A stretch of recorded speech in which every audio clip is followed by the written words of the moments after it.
شیطان الرجیم بسم اللہ الرحمن الرحیم 8th کلاس۔ اس وقت ہمارا لیکچر نمبر 20 ہے، پیج نمبر 40، اور ٹاپک ہمارا ہے انداز گفتگو۔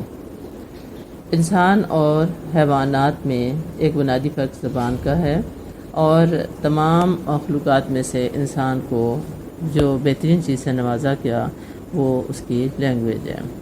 لیکن صرف کلام ہونا، صرف زبان مل جانا ہی کافی نہیں ہے، بلکہ جیسے وہ شاعر نے کہا ہے نا کہ فرشتوں سے بہتر ہے انسان بنا، مگر اس میں پڑتی ہے محنت زیادہ۔ کلام تو دیا گیا، لیکن کلام میں انداز کو بنیادی اہمیت حاصل ہے۔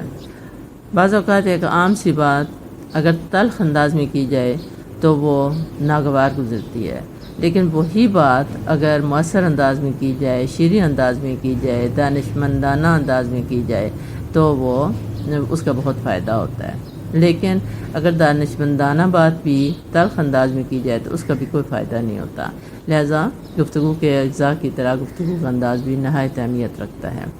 اللہ تعالیٰ نے جہاں ہمیں ہر پہلو کے بارے میں گائیڈ کیا ہے، وہاں انداز گفتگو کو بھی نظر انداز نہیں کیا، بلکہ سورۃ لقمان میں اس کی بہترین اجزاء بیان کیے گئے ہیں۔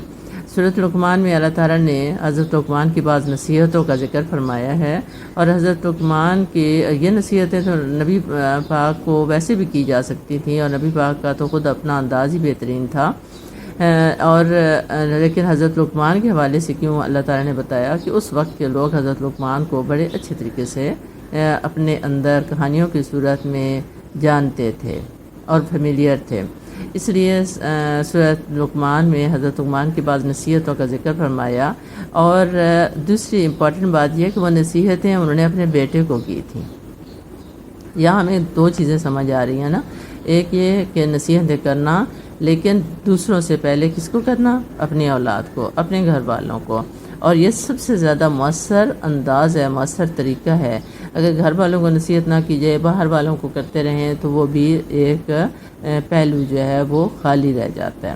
ان نصیحتوں میں سے ایک نصیحت یہ تھی، واغضض من صوتک، اپنی آواز نیچی رکھنا، یعنی جب بولو تو اپنی آواز نیچی رکھنا۔ انا انکر الاصوات لصوت الحمیر، بے شک سب سے اونچی آواز گدھے کی آواز۔ ٹھیک ہے نا؟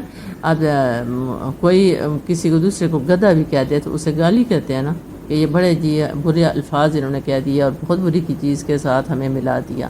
تو یہاں کہا کہ گدھے کی آواز اونچی ہوتی ہے، اس لیے اپنی آواز کو نیچی رکھو۔ لیکن اس میں آپ دیکھیں کہ یہاں جو چیز ناپسند کی گئی وہ اونچا بولنا پسند کیا گیا، لیکن اس کا یہ مطلب ہرگز نہیں ہے کہ آواز جو ہے وہ ہر صورت میں ہی نیچی رکھی جائے، لیکن انداز کو اس میں بہت اہمیت حاصل ہے، اور ماحول کو بھی بہت اہمیت حاصل ہے۔ مثلاً ایک استاد ہے، وہ پڑھا رہا ہے اور وہ بہت آہستہ آواز میں بولے گا، تو اس کے سامنے اگر 30 اسٹوڈنٹس بیٹھے ہیں، اور سم ٹائمز جہاں تو ہمارے ماحول میں تو 80 بھی بیٹھے ہوتے ہیں، تو وہ انہیں کیا سمجھ آئے گا؟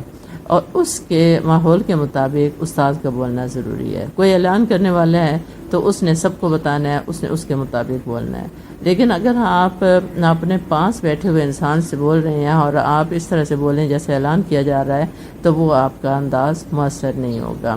اسی طرح سے کلام کی وہ صورت بھی، اونچی آواز میں کلام کرنا اس صورت میں بھی ناپسندیدہ ہے کہ جب کہ اس کا مقصد کسی پر رعب جمانا اور اپنی برتری ظاہر کرنا ہو۔ ایسی صورت میں بلند آواز میں بولنے کو گدھے کی آوازیں تشبیہ دی گئی ہے، اور اسے بدترین آواز قرار دیا گیا ہے۔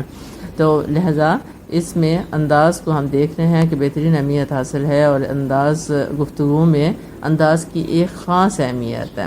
اس کے بعد نبی پاک صلی اللہ علیہ وآلہ وسلم کا ہم انداز گفتگو پڑھیں گے، اور ہم دیکھیں گے کہ نبی پاک صلی اللہ علیہ وآلہ وسلم جو ہمارے لیے اسوہ حسنہ ہے، انہوں نے ہمیں اس کی تعلیم کیسے دی۔ تو انشاءاللہ ہم اگلے لیکچر میں اس ٹاپک کو دیکھیں گے۔